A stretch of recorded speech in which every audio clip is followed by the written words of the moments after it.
Hey Reclaim students, welcome back to Youth Group. This week we're jumping into week 4 of what to do when you don't know what to do. So first thing I want to do is I want to ask you a quick question. What is your favorite movie? I know for me, actually one of my favorites might be that movie we all watched together, Spider-Man Into the Spider-Verse. Go ahead, take a second and shoot some of your favorite movies into the chat real quick.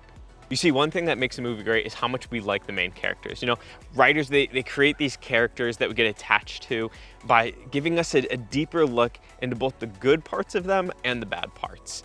And seeing both of them, it really helps us feel for them. You know, it makes us care about what actually happens to them. And it helps us, I don't know, like them more. So movies will show us some of what's happening in a character's life by giving us a backstory for them, which is just a way of letting us know some things that happen to a character before what's currently going on. So maybe there's a movie that centers around a dad who's saving his daughter, but the backstory, it shows us that the relationship, it's had a lot of brokenness in the past. Or maybe the movie, it centers around a superhero defeating his greatest enemy, but we discovered that they used to be really great friends in the past and something divided their relationship. You see, understanding the backstory, it helps make the story more complex and interesting and compelling. But sometimes these backstories can seem, I don't know, really random. You know, maybe the dad's over there saving the daughter from the kidnappers and it's this crazy action scene. And then it cuts back to the two of them just, you know, arguing in the kitchen. And you're like, hold on, wait, like, what does this have to do with what's happening right now? He's over here saving his daughter and they want to show us just arguing in the kitchen. So chances are that you've also felt that way just living out your own life. You know, there's moments in our real life stories that make us ask these same types of questions. You know, what's happening? What's the point of me going through this? So we're talking about difficulties, that's pain, struggles, problems, the things that will be a part of our backstory one day. But as for now, they're in our current story. And when we're in the middle of them, it can be pretty rough. So for the past few weeks, we've been talking about this question: what to do when you don't know what to do. But see, today we're going to be talking about what to do when people make fun of you, when your learning disability makes everything more difficult, when your parents' divorce is killing you on the inside, or when someone you love gets really sick. In other words, we're going to be talking about some heavy stuff, some painful stuff, some real life stuff. But before we can even ask the question, what do I do? Oftentimes we have to ask ourselves, why? You know, why is this happening to me? Why am I going through this? Why is this happening right now? Just like the movie that it flashes back to that scene and it doesn't really seem to make sense in that moment. Difficulties, it can make us feel the same way. Difficulties, they often feel random, pointless, even unnecessary.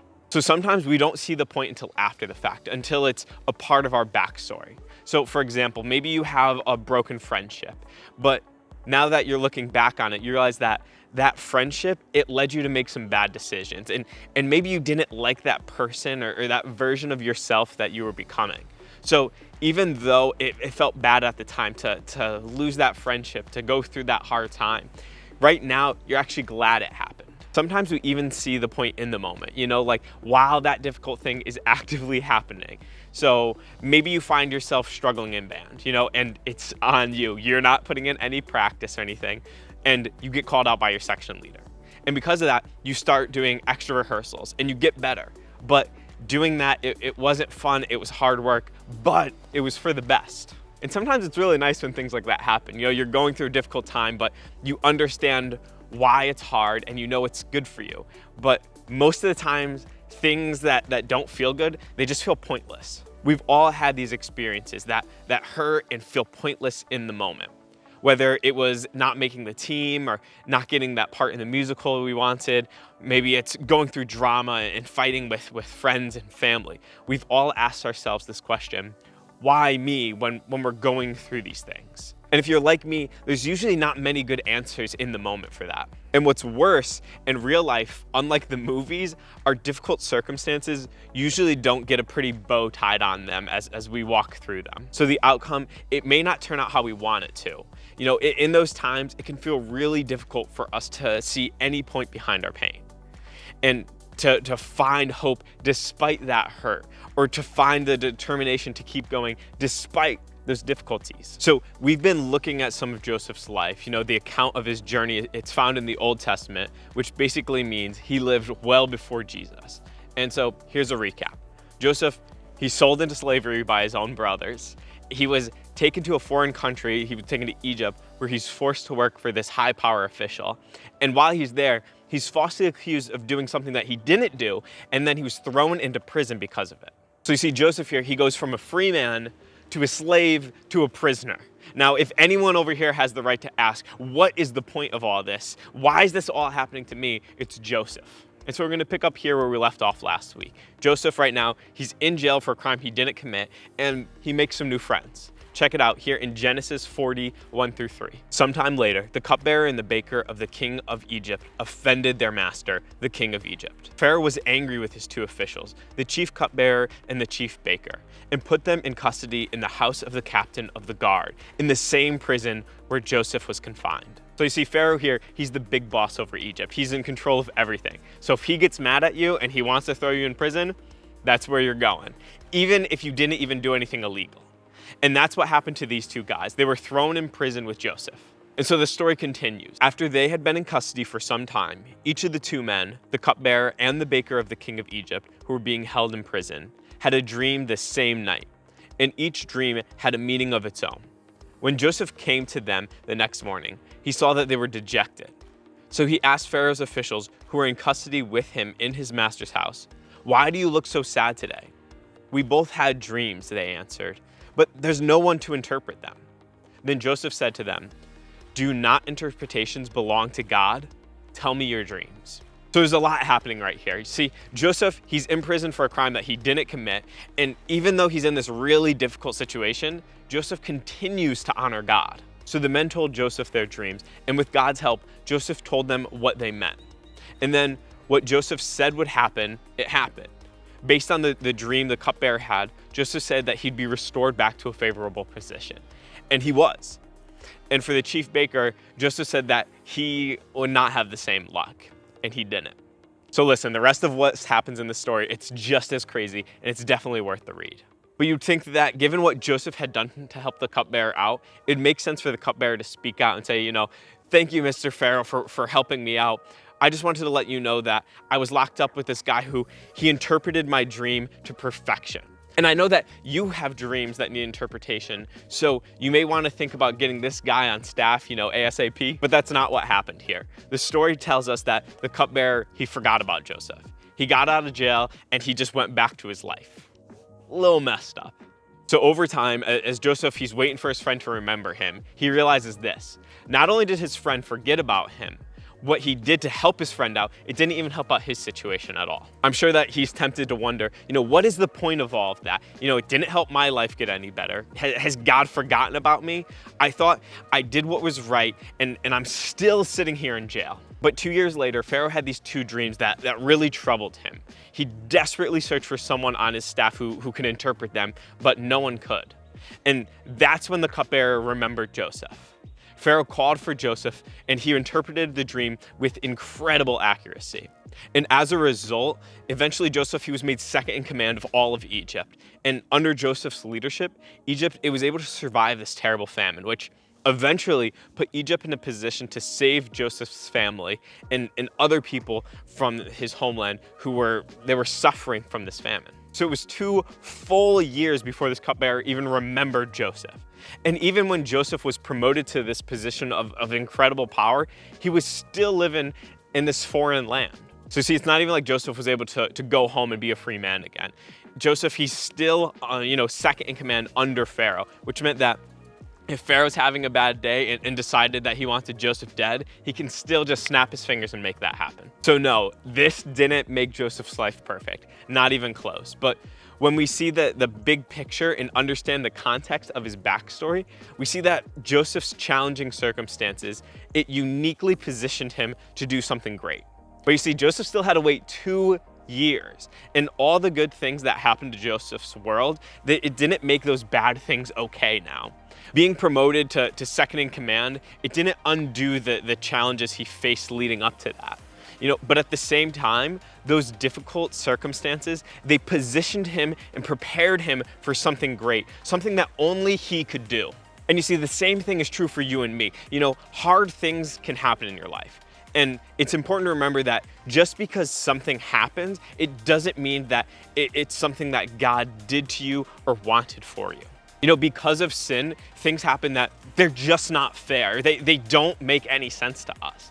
People hurt each other. They create these systems that hurt people. But when it seems like it's impossible that anything good can come out of a situation, remember that God is really, really good at doing the impossible. Check this out. Romans 8:28 says, "And we know that in all things God works for the good of those who love him and who have been called according to his purpose." So it may not seem like things are getting better, and it may not even make sense yet, but God is in the business of taking our hurt, our difficulties, our pain, and redeeming them. That means that even if it was done in evil, even if it was meant for evil in our lives, he can use that for good. So it may not seem to make all things better, and it might even not make any sense yet, but God is in the business of taking our hurt, our difficulty, our pain, and redeeming them. That means that even if it was done in evil, even if it was meant for evil in our lives, he could use it for good. Not only for us, but for others as well. In other words, when you don't know what to do, remember that your problem can position you for a purpose. Now, I want to let you know this doesn't mean that we can just tie a bow on every bad thing and call it good. It doesn't mean that everything is going to be fixed and it's going to go back to how it was before.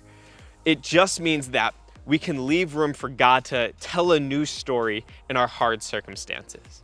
It means that we can have confidence in God's ability to redeem things, to know that good can come from bad. It means that the bad stuff, it doesn't get the last word. The hardest, the worst things that we experience aren't the end of our story. In fact, they could be a part of something more. So when we go through pain and we can't see the purpose yet, here's some things that could help us get a bigger perspective. The first thing is remember that no one else has your life story. So your difficult situations, they're not fun, but they are unique to you. They put you in a position to learn, to grow, to discover things that no one else can. God is using your tough stuff in ways that you can't even imagine because they've shaped you in ways and they've made you into someone that no one else is. Then that may not make it any easier, I understand that, but it may give you a perspective or a way to see things differently. And the second thing is remember that your story, it can interact with others. So although no one has your life story, many people, they do face similar circumstances. And you could be a voice to help them through those challenges and through that pain. You may not have been able to help in the same way if you hadn't gone through it yourself. So when you go through family drama, you can now help people who are going through similar situations better. When you go through a hard breakup, you can now understand how someone else feels when they're going through a hard breakup. When you deal with sickness or injury or illness, you can encourage people who are going through the same thing. And when you've had big doubts and question your faith, now you can be in a safe place to talk about those things for people who have questions of their own. And that's why me and even more so, your small group leaders are there. They're there to help you through those tough times more than you may even realize. And if you're going through something, one of the best people to talk to is your leader. Even if they haven't experienced the exact situation, they're probably gonna have a better perspective because of what they have experienced. Joseph went through pain that in the moment it felt pointless. But when we see his backstory, we see that God used his problems to position him for a purpose. God took his impossibly bad situation and he used it to create an unimaginably good situation down the road. And we're going to talk about this more next week, but for now, imagine if he could do the same with you.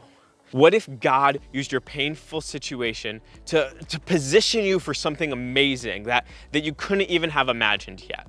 And what if the first step is simply asking him for help?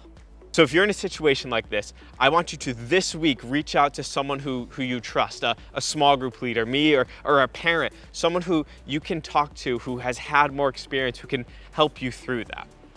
And just as important, I want you to reach out to God, to pray to him and to ask for help through this situation. And don't forget, when you don't know what to do, remember that your problems can position you for a purpose. All right, Reclaim students, I'll see you in the chat. Bye.